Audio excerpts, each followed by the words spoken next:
আসসালামু আলাইকুম। সম্মানিত দর্শক সবাই কেমন আছেন? জঙ্গল সেলিমপুর বাংলাদেশের রাষ্ট্রের ভিতরে আরও একটি রাষ্ট্র, যার নাম হচ্ছে জঙ্গল সেলিমপুর। আমি আজকে ছোট্ট করে এই বিষয়টি আলোচনা করার চেষ্টা করব। এই এলাকায় পুলিশ ঢুকলে বিনা অনুমতিতে তাদের উপর হামলা করা হয়। সাংবাদিকরা গেলে তাদেরকে মারধর করা হয় এবং সর্বশেষ গতকালকে র্যাবের অভিযান চালানোর সময় একজন কর্মকর্তাকে হত্যা করা হয়। এই সন্ত্রাসীরা এই র্যাব কর্মকর্তাকে হত্যা করে। এই জায়গার নাম চট্টগ্রাম সীতাকুণ্ডের। আপনারা আবারও বলছি, এটা হচ্ছে চট্টগ্রামের সীতাকুণ্ডে জঙ্গল সেলিমপুর এই এলাকার নাম। প্রশ্ন হচ্ছে, একটি স্বাধীন রাষ্ট্রের কিভাবে এমন একটি এলাকা বছরের পর বছর রাষ্ট্রের নিয়ন্ত্রণের বাইরে থাকে?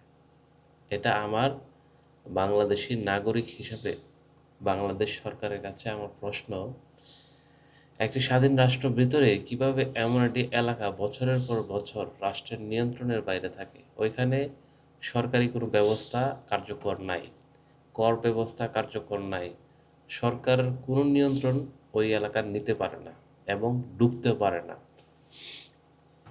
২০২৬ সালের ২০শে জানুয়ারি সন্ধ্যায় র্যাব 7 জঙ্গল সেলিমপুরে অস্ত্র উদ্ধার অভিযানে যায়।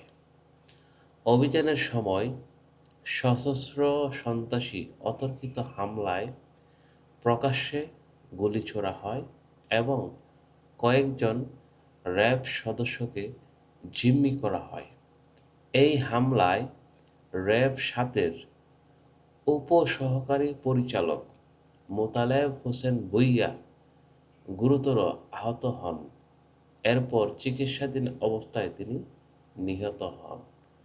আর ৩ জন র্যাব সদস্য এখনো হাসপাতালে চিকিৎসাধীন আছে। আপনি বাংলাদেশে যতগুলো আইনশৃঙ্খলা বাহিনী আছে, তার মধ্যে অন্যতম হচ্ছে র্যাব।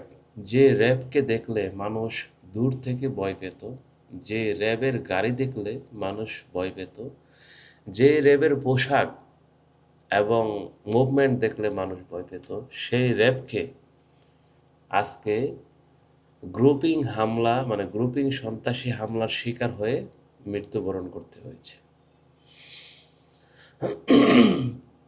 এটা হচ্ছে আমাদের ২৪শে জুলাই আন্দোলনের ছাত্ররা যে পরিবেশ তৈরি করেছে বাংলাদেশে, যেমন তারা যে কাউকে বিশ্ববিদ্যালয় থেকে আন্দোলন করে বের করে দিচ্ছে, যে কাউকে পুলিশ, ওসি, ডিসি, এসপি যাই আছে মানে মনের ইচ্ছা মতো পরিবর্তন করছে, না হলেই আন্দোলন, ওই হুমকি ধুমকি মুভ সৃষ্টি করা হচ্ছে, মারধর করে বের করে দেওয়া হচ্ছে। এটার ফল হচ্ছে এটা। এখন আর মানুষ আইন শৃঙ্খলা বাহিনীকে ভয় পায় না। এটা হচ্ছে এই জন্য জঙ্গল সেলিমপুর নামের রাষ্ট্রটি এখন আরো বাস্তবায়নের রূপ নিচ্ছে। জঙ্গল সেলিমপুর কোনো ছোট্ট এলাকা না, এটা কিন্তু মোটামুটি অনেক বড়। প্রায় ৩,১০০ একর পাহাড়ি অঞ্চলের দুর্গম সরু রাস্তার মধ্যে অবস্থিত। শহরের একবারে কাছাকাছি, কিন্তু কার্যত no going zone. No going zone মানে ওইখানে আসলে মানুষ যাতায়াত মানে যেহেতু সন্ত্রাসী এলাকারা নিয়ন্ত্রণ করে, সেখানে এই জন্য মানুষ ওইভাবে যেতেও পারে না। এখানে ঢুকতে গেলে নাকি আলাদা পরিচয়পত্র প্রয়োজন হয়, বাইরের মানুষ ঢুকতে পারে না। সশস্ত্র পাহারা থেকে ২৪ ঘন্টা। এটি কোনো সীমান্ত এলাকা না, কিন্তু বাস্তবে এটি যেন রাষ্ট্রের সীমার বাইরে। মানে পুরো সিস্টেমটা একটি রাষ্ট্রীয় কাঠামোর মতো সাজানো, মানে বর্ডার, রাষ্ট্র, কর ব্যবস্থা, বাই সেল সবকিছু তাদের নিয়ন্ত্রণে। তো এই জিনিসগুলো যদি এভাবে একের পর এক চলতে থাকে, তাহলে ভবিষ্যৎ বাংলাদেশের জন্য খুবই দুঃখজনক এবং বাংলাদেশের নিরাপত্তার জন্য হুমকি হয়ে দাঁড়াতে পারে। এভাবে একটি রাষ্ট্র কখনো চলতে পারে না। এখন এই যে এলাকাটা, এটা হচ্ছে সরকারি পাহাড়। এই জায়গায় যে পাহাড় আছে, সে পাহাড় কেটে হাজার হাজার অবৈধ ঘরবাড়ি তৈরি করা হয়েছে। জমিকে ফ্ল্যাটে ভাগ করে বিক্রি করা হয়েছে। এই অবৈধ ব্যবসা রক্ষার জন্য গড়ে উঠেছে সশস্ত্র বাহিনী, অর্থাৎ অপরাধ এখন কোনো বিচ্ছিন্ন ঘটনা নয়, এটা একটি সাংগঠনিক অর্থনৈতিক অপরাধ ব্যবস্থা। মানে পুরা একটি সিস্টেমে তারা এই অর্থনৈতিক ব্যবস্থাটাকে চালু করে রেখেছে। আমার আজকে ঠান্ডা লাগছে, যার জন্য একটু গলাটা সমস্যা করছে, কেউ কিছু মনে করবেন না, দুঃখিত। অপরাধ এখন কোনো বিচ্ছিন্ন ঘটনা না হলেও সে এলাকায় দিব্যি তাদের কার্যক্রম চালিয়ে যাচ্ছে। ২০২২ সালে র্যাবের সঙ্গে গুলি বিনিময়, ২০২৩ সালে উচ্ছেদ অভিযান, ম্যাজিস্ট্রেসি ও ওসি আহত, ২০২৪ সালে একাধিক খুন ও গোলাগুলি, সাংবাদিকদের উপর হামলা।